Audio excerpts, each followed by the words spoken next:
Estamos en verano, obviamente todo el mundo se desespera por estar bien, por tratar de estar bien. Y muchas veces en el nombre de estar bien cometemos terribles errores que los pagamos y muy caro.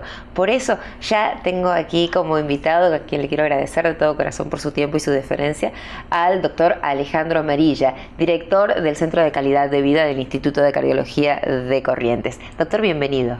Gracias, Miriam. Una vez más, agradecerte por estar acá y poder llegar a la gente con esto que hablamos siempre, que es la prevención. Exacto. Y que no tenemos muchos sponsors para la prevención, lamentablemente, y eso hace que no podamos transmitir a veces. Y los espacios que vos nos brindás realmente, de forma totalmente desinteresada, te lo quiero agradecer de todo corazón, porque es muy importante para que la gente se entere de muchas cosas que de otra manera no lo podría hacer. Yo, doctor, disfruto muchísimo de hacer este programa porque nos da la posibilidad de poder charlar y enterarnos de muchos temas, y sé que la gente nos acompaña. Ahora, doctor, en nombre de la salud, muchas veces, y de la estética, tengo que reconocerlo, muchas veces cometemos errores que son terribles, como por ejemplo, en esta época volcarnos de lleno a hacer todo lo que no hicimos durante el año en el gimnasio. ¿Puede ser? Puede ser, realmente es así. Y para meternos un poco en el tema de qué hacer y qué no hacer, voy a engancharme con lo que habíamos hablado del programa anterior, de lo que era, ¿te acordás? La epigenética, el estrés, el distrés y demás, porque el ejercicio provoca estrés, ¿sí? El ejercicio es uno de los estrés que puede ser bueno y también puede ser malo. Depende, ¿sí?, cómo lo hagamos. Exactamente, y es un poco lo que vos dijiste. Hablábamos un poco, para meternos en el tema, decíamos que la epigenética es la parte de la genética que reúne a las condiciones del ambiente para influirnos positiva o negativamente en nuestros genes y generarnos enfermedades o protegernos en adaptaciones a nosotros y a nuestras generaciones futuras. Es cierto. ¿Sí? Entonces, si nos situamos en esto, vamos a entender de que dejando de lado la alimentación, dejando de lado los otros temas que siempre hablamos, que lo positivo, lo que hablamos de emociones positivas y emociones negativas, nos influyen en lo que llamamos el euestrés o el estrés bueno y el distrés o el estrés malo. ¿Y qué tiene que ver esto con el ejercicio, digamos? ¿Qué tiene que ver con la actividad física esto, digamos? Y realmente está muy relacionado, porque fíjate vos que hoy que la gente habla de que estoy muy estresado porque trabajo mucho, porque tengo muchos estímulos externos que me generan ese distrés, la gente llama mal estrés, pero es distrés, o sea, emociones negativas que me influyen en la salud en forma negativa, me segregan una hormona interna que se llama cortisol, ¿sí? Y este cortisol, que es provocado por el exceso de estos factores estresantes, que también está presente en el sobreentrenamiento de los deportistas, también es el cortisol el que nos vamos a medir para mirar cómo está ese deportista, digamos. En la persona normal, ese cortisol, ¿qué genera? Genera una disminución de las defensas, de la inmunidad y el desarrollo de enfermedades, ¿sí? Y va a generar enfermedades cardiovasculares, como por ejemplo, hay una entidad que es el síndrome del corazón roto, así como lo decimos, el broken heart, que es, o la enfermedad de una miocarditis catecolamínica o síndrome de Takotsubo, escrito por un japonés, que se genera por sobreestrés, ¿sí? Por distrés. Perfecto. También a nivel digestivo, el colon irritable y todos los trastornos digestivos, la acidez y la gastritis, por sobreestrés, por distrés, ¿sí? Y a nivel muscular, contracturas, problemas de todo tipo, fibromialgias, trastornos articulares, artritis reumatoidea, todas estas cosas que nos generan enfermedades. Y las conductas que nos alteran. Vengo y como porque estoy estresado, engordo porque estoy estresado, no puedo parar de comer porque estoy ansioso. Es todos los días, lo escucho en el consultorio. Sí. Entonces, como contrapartida de ese distrés de la vida cotidiana, lo podemos contrabalancear con el euestrés. ¿Qué es el euestrés? El estrés bueno. Bien. Aquel que me genera adaptaciones positivas, que me hace ver las cosas no como un mundo de amenazas, sino como un mundo de oportunidades. Porque el estrés se genera así, ¿verdad? Es como una alerta, una reacción que tiene nuestro cuerpo ante distintas situaciones. Así, tal cual lo dijiste. El estrés es algo que nosotros llamamos que es bueno, digamos, que es positivo, que se presenta ante una situación de alerta, que puede ser una amenaza, ¿sí? Por ejemplo, acá aparece un tigre de repente y nosotros nos estresamos, ¿y qué pasa? Se segregan hormonas internas, adrenalina, noradrenalina, que nos preparan para 2 o 3 posibilidades, ¿sí? ¿Correr? Una es correr totalmente, si tenemos chance de escapar. Otra es atacar, si está atacando a mi hijo, a un ser querido, entonces yo voy a atacar, aunque no tenga mucho sentido quizá, pero lo voy a tratar de hacer igual, ¿sí? En defensa. En defensa. Y el otro es quedarnos paralizados ante la situación. Esas son las 3. ¿Sí? Entonces nos podemos quedar quietos y paralizados y no saber qué hacer y no poder qué hacer, ¿sí? Perfecto. Entonces, estas reacciones, cuando se repiten permanentemente en la vida de uno, se genera el distrés. Perfecto. Entonces, el euestrés es esa reacción de adaptación que nos prepara. Esa secreción hormonal hace que tengamos más fuerza, que tengamos más capacidad de reacción, que tengamos la mente más lúcida, ¿sí? Como por ejemplo, yo acá hablando con vos, tengo un euestrés, digamos, ¿sí? Claro. Y eso me genera, porque no es mi ambiente habitual, no estoy en el consultorio, no estoy con pacientes, y me genera ese euestrés positivamente, que tenga mayor lucidez para pensar y explicar a vos y a la audiencia lo que tengo que decir. Podría ser que me quede con un distrés y me quede paralizado y no sepa qué hablar, no qué decir. Tengo una laguna mental, claro. Laguna mental y no sé nada. Es la otra situación. Entonces, para que nos entendamos entonces, yo lo que propongo, digamos, en la vida es tratar de canalizar por el lado del euestrés. Perfecto.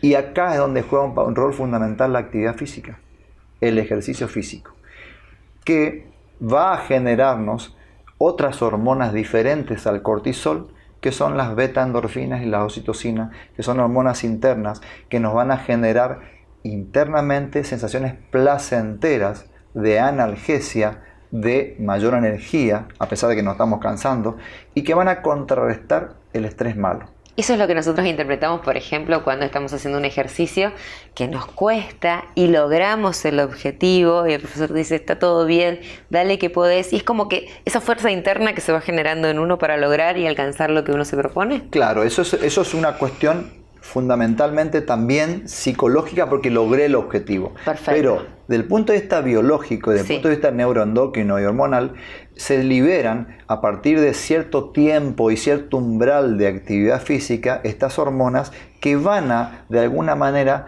desconectar áreas del cerebro. La amígdala, que es fundamentalmente de las emociones, se desconecta con el hipotálamo, entonces de esa manera logramos interrumpir toda esta... ¿Viste cuando uno está realmente estresado y dice, me voy a caminar, me voy a correr o me voy a hacer actividad física? Y a los 20 minutos, 30 minutos que está haciendo una actividad física intensa, se siente, digamos, se desconectó totalmente de lo que está haciendo. Y vuelve a su casa y está relajado, se siente bien. Bueno, es terapéutico. Lo mismo ocurre con las técnicas de relajación, de meditación y de respiración. Exacto. Hay la gente del arte de vivir que sabe mucho de esto, digamos, enseña este tipo de técnicas y permite a las personas lograr una estabilidad emocional con otras técnicas, digamos, el yoga también hace bien por este lado y todo lo demás. Entonces, este euestrés realmente es positivo y esto es lo que tenemos que tratar de que la gente se entere y que vea, a ver, ¿me va a costar? Sí me va a costar, te va a costar al principio, pero en 20, 30 minutos que estás intentando esto, el beneficio emocional y físico es realmente considerable y te va a hacer realmente terapéutico y curativo de un montón de enfermedades. Ya no estamos hablando de la glucemia, del colesterol, estamos hablando de la vida. Ahora, doctor, ¿qué pasa cuando, siempre es bueno decir, vamos por el camino del medio, ¿no? Pero ¿qué pasa cuando nos pasamos de lado? Perfecto. Y cuando nos volcamos desesperadamente buscando una imagen corporal que muchas veces es ficticia o es propia de los anuncios publicitarios y del marketing y dejamos la vida en eso? Bueno, entonces ahí, ¿qué es lo que está pasando? Primero tenemos que entender de que uno debe, para lograr la adaptación positiva y el euestrés, entrenar todo el año. Primer punto, primer concepto de importante. Porque si vamos a hacerlo por cortos periodos de tiempo y a mucha intensidad, por ejemplo, dejé mucho tiempo y quiero volver a arrancar con la misma intensidad que dejé, es un estrés negativo cardiovascular, articular y demás, ¿sí? Perfecto. Entonces, las adaptaciones pueden ser negativas. Nosotros decimos siempre que el ejercicio es muy bueno, pero hay que hacerlo progresivamente y en dosis adecuadas, ¿sí? Y con una adaptación que va teniendo impacto positivo y en crecimiento si la mantengo. Si la corto o la dejo para atrás, esa adaptación es negativa y me puede generar distrés físico, ¿sí? Así como también si estoy habituado a hacer, pero aumento la carga extremadamente de mi entrenamiento. Y de repente me hago mucho más porque vino el verano y tengo unos kilos de más y quiero hacer todo junto. Quiero endurecer todo, quiero estar divina, quiero ser flaca, alta. Eso es lo que nos pasa a las mujeres. Entonces estreso mi cuerpo, por supuesto. Claro. Lo estoy sometiendo a un estrés muy importante que me puede llegar a una adaptación negativa, ¿sí? Que es justamente un agotamiento de la persona y daños en el cuerpo por un distrés, el sobreentrenamiento, ¿sí? Perfecto. Que termina logrando un efecto totalmente opuesto a lo que yo estoy buscando, ¿sí? Disminuyo la masa muscular, me consumo físicamente, me da cansancio, ¿sí? Y termino psicológicamente muy cansado y termino comiendo otra vez de vuelta y entonces teniendo otra vez esos vaivenes, estos ciclos, digamos, que ocurren y no logro el objetivo. Entonces, tratar de hacer algo ordenado para que el cuerpo no se estrese mal, que el estrés sea positivo, que el estrés en la actividad física sea lo que le dé endorfina y ganas al día siguiente de volver a salir y de volver a hacer lo que tiene que hacer para lograr un objetivo, ¿sí? Y no un distrés. Nada de salir a correr a las 2 de la tarde para tomar sol y salir a correr a la siesta, que lamentablemente se ve mucho esto. Y ahora tenemos en nuestro clima, digamos, estas extremas temperaturas que realmente no son recomendables. No lo son ni de salir ni de quedarse en un ambiente húmedo, cerrado, sin climatización, a hacer actividad física tampoco. Exacto. Porque corremos el riesgo de tener un golpe de calor. El golpe de calor es algo que realmente no se termina de comprender en la gente. ¿Qué pasa con el golpe de calor? ¿Qué es el golpe de calor? Y es el exceso de temperatura corporal que el cuerpo no puede eliminar y me queda dentro, ¿sí? Y es porque estoy expuesto a un ambiente muy cerrado, húmedo, caliente, con temperaturas muy altas y me hace daño. ¿Quiénes son susceptibles? Las personas más grandes, por ejemplo, o los niños, por ejemplo, o aquellos que están con cierto grado de enfermedad, digamos, ¿sí? O como contrapartida, el extremo ejercicio en exposición de calor también genera golpe de calor. Y hay diferentes grados, por supuesto, desde un dolor de cabeza, que podemos tenerlo, porque salí a correr y bueno, o pedalear, lo que sea, y me dio mucho calor y se me calienta el cuerpo, no lo puedes perder al calor. Imagínate vos que la temperatura corporal, 36 grados y medio, 37, y afuera 45 de térmica. ¿Sí? Entonces el cuerpo no se logra enfriar, ¿sí? Y si no se logra enfriar, no va perdiendo, se queda dentro del calor. Y lo estoy forzando porque además, cuando hago ejercicio, decimos quemamos calorías. Quemamos. Y en esa combustión, en esa quemazón, la caloría es la unidad de temperatura que elevo. Y si no la puedo perder, daño en el cuerpo y se produce un trastorno de la regulación de la temperatura que me puede generar un trastorno neurológico, ¿sí? Y un trastorno cardiovascular. Entonces, si mi temperatura se eleva por arriba de los 40 grados, 41 grados, puedo tener hasta convulsiones, ¿sí? Y puedo tener daños cerebrales. Y esto ocurre, o sea, no es algo imaginario repente, ni que lo vimos Me ha pasado de atender pacientes en maratones que, bueno, justo fue un día de mucho calor, se demoró la largada, arrancaron una maratón a las 10 de la mañana y había mucho calor y los primeros, los que están entrenados, llegan bien. Pero todo el resto de los que están atrás, que encima habitualmente corren 5K y quieren hacer 10 ese día, ¿sí? Falta de hidratación correcta, exceso de ejercicio, mucha temperatura de calor y golpe de calor. Y de atender pacientes que y habitualmente unos metros antes de la llegada se desmayan, ¿sí? Y quedan ahí. Súper peligroso. Muy peligroso. Y entonces hay que saber qué hacer también, porque no es cualquier cosa, ¿sí? Hay que hidratar al paciente, hay que bajar la temperatura corporal con paños fríos, con ambiente fresco, ¿sí?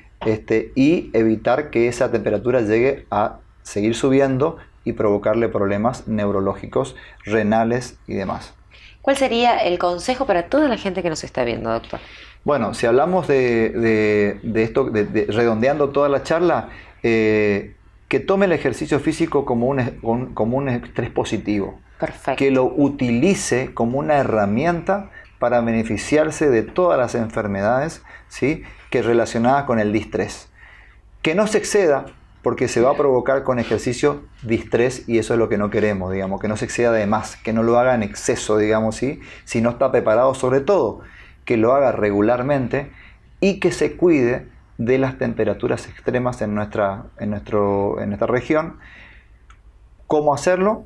Hidratación adecuada, alimentación adecuada, descanso adecuado y protección de la piel y de todo el cuerpo, humedeciendo y mojando, si me tengo que exponer al sol, todo mi cuerpo permanentemente, sobre todo mi cabeza. Entonces, de esa manera, y la intensidad en verano tiene que ser mucho más baja que la intensidad en invierno. Obviamente que el mejor horario, la mañana.